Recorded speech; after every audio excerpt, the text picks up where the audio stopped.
Hey everybody, welcome to SaltyOldGamer, where we're on an airsoft journey and we're sharing everything we learn along the way.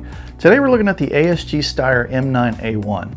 This is Steyr Mannlicher's answer to the Glock 17. Still in pretty wide use internationally with military and police forces. So we're going to take an in-depth look at it and see exactly why and how it stacks up. So stay tuned.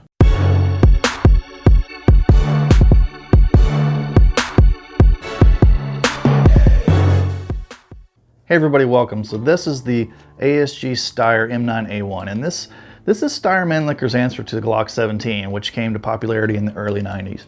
And when the Glock came out, it was a game changer, and everybody wanted it. Military and police, everybody was clamoring to get this new style 9mm, and the popularity just shot through the roof. And other gun manufacturers were quick to come out with Glock clones. And this is Steyr Mannlicher's Glock clone, the M9-A1. And most of those other Glock clones have faded away since the early 90s, but this guy's still going and still popular worldwide with military and police forces. So we wanted to take a good look at it and find out exactly why. But before we dig deeper into the gun, let's see what's in the box. What's in the box? All right, today we're unboxing a new pistol from Evike. This is the ASG Steyr M9-A1 non-blowback Special Edition two-tone tactical edition. Here we are, we've got an owner's manual, your typical stuff. Always have to have the don't shoot yourself in the face image. Gotta love that every time. This looks like it's got a faux fiber optic sight on it. Accessory rail, typical stuff there. All right, let's dig into it. All right, we've got, it's kind of a neat container of Goldfire 100 count, actually 0.20 gram BBs. So it's not 0.12. Wow. And then we have the Steyr M9-A1 two-tone black and desert coyote, and it does actually have the fiber optic sight on it, so that's pretty cool. So you've got kind of a two-tone distinction between the fiber optic green and the white dot sight at the end of the pistol, so it gives you a little bit faster, easier to recognize sight acquisition down the sights there. So that's pretty nice. Again, this is non-blowback. It does have a stick-style metal magazine. So we have the circular cutout for you to load. And the spring actually locks down so that you can very easily load with your speed loader all of the BBs into the magazine. It says it holds 14 shots. So it actually locks down, and to unlock it, you press this button on the bottom right here, maybe. And that will put tension back on the BBs that are loaded. And you're good to go. It seems to be incredibly well made. Judging by the weight, it feels really durable. Like I don't think if I drop this, I don't have any worry that it's gonna break. And of course, you've got a non-working faux slide catch release, left side mag release, a molded polymer tactical rail underneath, and on the other side you have a simple slide safety, fire, and safe. It does have kind of a unique way of loading the CO2 in the cartridge. You do need to make sure that the stick style mag is out so that you have access to the tensioner. And then the handle just slides back, which is kind of neat. And the CO2 goes into the handle, you tension it up, slide the handle back, and then you're ready to rock and roll. Pew, pew, pew. Let's go talk about this gun. So first and foremost, let's talk about the price of this gun. This guy's only $49. And right now you can actually get it on sale at evike.com for only 40 bucks. So for 40 bucks, what do you get? A heck of a lot, actually. It is a non-blowback gun, but it's not even all polymer. The lower body is polymer, but the upper slide, although it doesn't move, it is metal. Has a single side safety mechanism, single side mag release to a stick style magazine that holds 15 shots. It's got nice stamped trademarks from Steyr on it. It says Steyr M9-A1 on one side, Austria on the other, and Steyr Mannlicher. So it's really stylish looking. And it's got a tactical rail underneath if you want to mount a laser or a flashlight. It's got nice fiber optic sights that contrast with a white dot at the end of the barrel. And it's got a lot of heft to it. It feels really good in your hand. It's quite comfortable. And there is one interesting thing about it.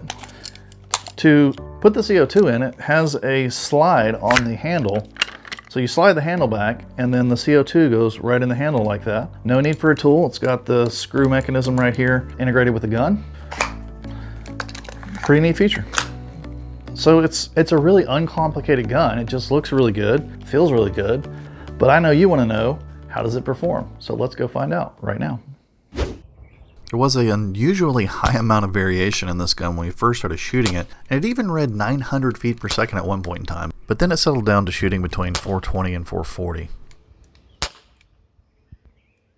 As far as firing the gun goes, it has a decent amount of hop straight from the factory, even though there's no adjustable hop up. It fired pretty much on a line at 50 feet, even raising about a half a foot. I have to say the gun fires really well, even though it's a striker fire pistol with no cocking mechanism. The trigger pull's not that bad.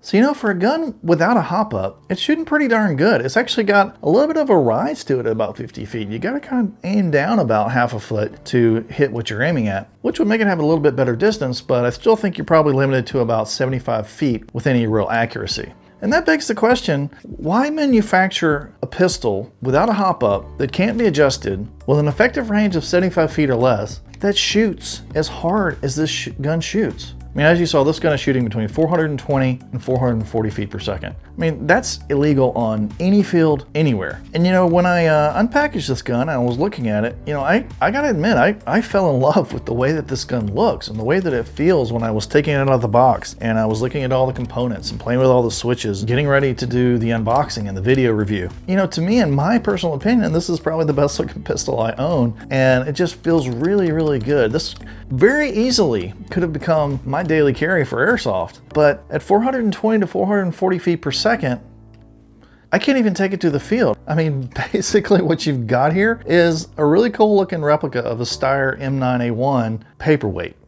You know, I'd like to say that maybe the gun will settle down after it's been used for a little while, but I can't even take it to the field and play with it at 440 feet per second. It's not legal anywhere. You know, other than that, it's really an awesome looking, awesome performing gun. It just begs the question, why? Why would you manufacture a pistol that shoots 440 feet per second? So anyway, I'll probably go shoot it around in the backyard periodically as I have time and see if I can get it to wear in, and maybe that FPS will get just down right under 400 feet per second so that it'll be field legal to go play. Because I really, really like it, and I really was looking forward to holstering this every time I went to play. But you know, again, at the current FPS, I just can't do it. So there you have it. That's the ASG Steyr M9-A1. It's a beautiful gun, performs great actually, and the real steel version is really popular worldwide today, but just firing too hot. But you know, as we continue to test fire this thing, if we manage to get it to settle down under 400 FPS and be legal out on the field, we'll definitely come back here and update in the comments below so that you know it's a viable option to carry out for field play. But you know, in the meantime, if you haven't joined our airsoft journey, why not? I mean, it's free. Just go ahead and hit that subscribe button and hit the bell notification while you're at it, because YouTube doesn't really notify you that often. If you're just a subscriber, you got to hit that bell notification if you want to get notified every time a video drops on Tuesdays and bonus videos on Fridays. Until then, we'll see you next time.